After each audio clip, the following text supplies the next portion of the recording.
بسم اللہ الرحمن الرحیم۔ میرے پیارے بچوں، آج آپ لوگوں کا چوتھا چیپٹر شروع ہو رہا ہے۔ اس کا ہیڈنگ ہے حضرت نظام الدین اولیاء رحمۃ اللہ علیہ۔ اب ان کے بارے میں دیکھیے گا کہ حضرت نظام الدین اولیاء رحمۃ اللہ علیہ 27 صفر المظفر، یہ جو ہوتا ہے عربی مہینے کا دوسرا مہینہ ہوتا ہے۔ محرم کے بعد صفر آتا ہے تو دوسرا مہینہ ہے، اسی دوسرے مہینے میں 27 کرے کہ 636 ہجری کو، ہجری کہتے ہیں کہ عربی تاریخ جو ہوتے ہیں اس کو، سال جو ہوتا ہے اس کو ہندوستان کے مشہور شہر بدایوں میں پیدا ہوئے۔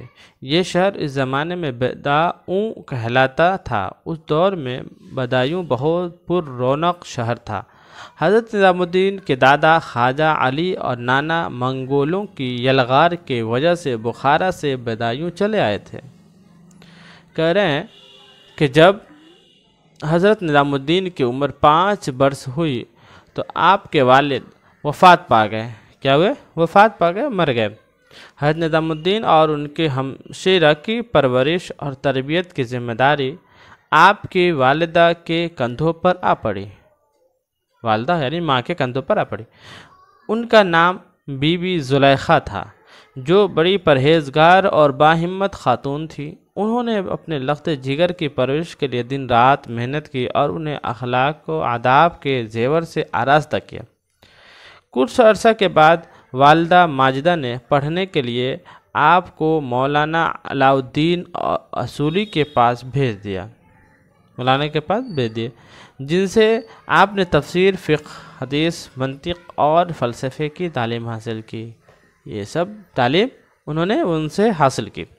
کرے جب آپ ان علوم سے فارغ التحصیل ہوئے تو مولانا موصوف نے انہیں دستار فضیلت باندھنے کی ہدایت کی، جو ایک طرح کی سند ہے، یعنی اس سب کو فارغ ہونے کے بعد سند دی جاتی ہے، تو اس سند کی دستار باندھنے کی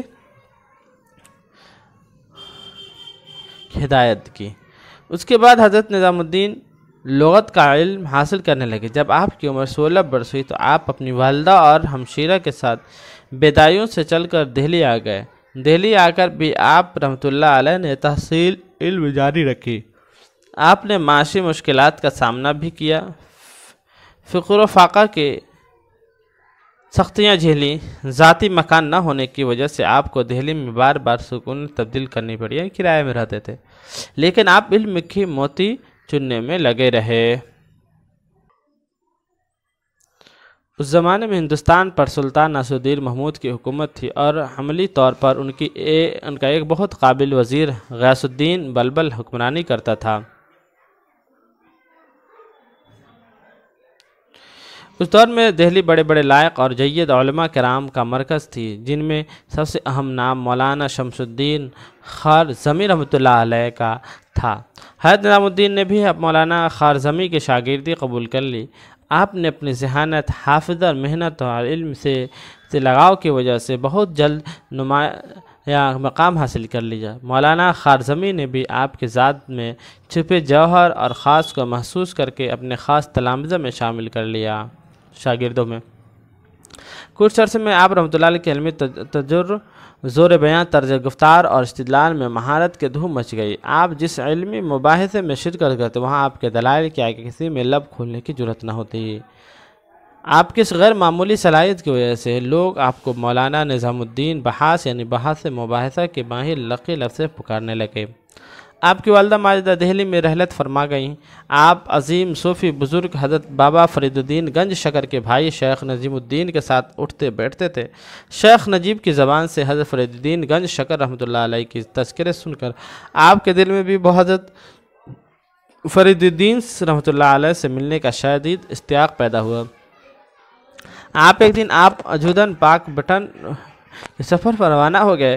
جب آپ وہاں پہنچے تو حضرت فرید الدین گنج شکر رحمۃ اللہ علیہ نے اس آنے والے نوجوان کو بڑی عزت سے بٹھایا۔ کس کو؟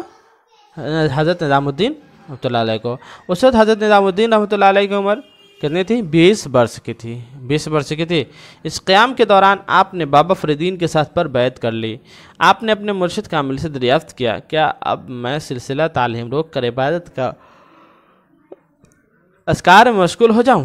تب حضرت فرید الدین رحمۃ اللہ علیہ نے فرمایا، میں کسی کو تعلیم سے الگ یا دور نہیں کراتا، درویش کو بھی علم چاہیے۔ پھر بابا فرید نے مزید فرمایا، نظام الدین تم کو کچھ کتابیں مجھ سے بھی پڑھنی ہوں گی۔ لہٰذا حضرت فرید الدین گنج شکر رحمۃ اللہ علیہ نے تصوف پر لکھے ہوئے حضرت شہاب الدین شہروردی رحمۃ اللہ علیہ کی کتاب عوارف المعارف جو بڑی مشہور ہے، حضرت نظام الدین کو پڑھانا شروع کی۔ حضرت نظام الدین رحمۃ اللہ علیہ نے اس کے 6 ابواب حضرت فرید الدین ہی سے پڑھے۔ اس کے بعد بابا فرید نے انہیں تحمید ابو شکور سالمی بھی پڑھائی اور قرآن کریم کے 6 پاروں کا تعلیم تجوید کے ساتھ دی۔ اس کے بعد ایک دن کیا ہوا کہ حضرت فرید الدین گنج شکر رحمۃ اللہ علیہ نے آپ کو نماز جمعہ کے بعد خلافت نیابت عطا کی، قرآن کریم حفظ کرنے کی ہدایت فرمائی اور دہلی جانے کا حکم دے کہ دہلی اب چلے جائیں۔ پھر نصیحت فرمائی، دہلی جا کر مجاہدے مشغول رہنا، بیکار مت بیٹھنا۔ اس کے بعد خلافت نامہ دیتے ہوئے کہا، تم ایک سایہ دار درخت ہو گئے جس کے سامنے میں اللہ کی مخلوق آرام پائے گی۔